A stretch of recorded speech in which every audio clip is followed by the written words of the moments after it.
কাউকে যদি দেখেন আপনার কথা শুনে বোবা হয়ে আছে, চুপ হয়ে আছে, মাথা নিচু করে আছে, কিংবা স্থান ত্যাগ করে অন্য জায়গায় চলে গিয়েছে, শ্রদ্ধার সাথে বলি, মনে রাখবেন সর্বদা উনি ভয়ে যায় নাই, উনি ভয়ে যায় নাই, উনি পরাজিত হয় নাই, উনি নীরব হয়ে সাইড কেটে চলে গিয়েছেন কিংবা মাথা নিচু করে চুপ করে আছেন। উনি চাচ্ছেন আপনি মনে কষ্ট পান।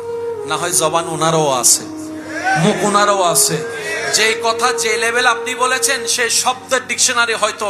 আপনার চাইতো ভারী ওনারও আছে, কিন্তু উনি চাচ্ছে না ওনার মুখের সে তলোয়ারের আঘাতটা আপনার হৃদয়কে ক্ষত বিক্ষত করুক, সবার সামনে আপনার ইজ্জত কমে যাক, আপনি অপমানিত হন, চাচ্ছে না বলেই চুপ করে আছে।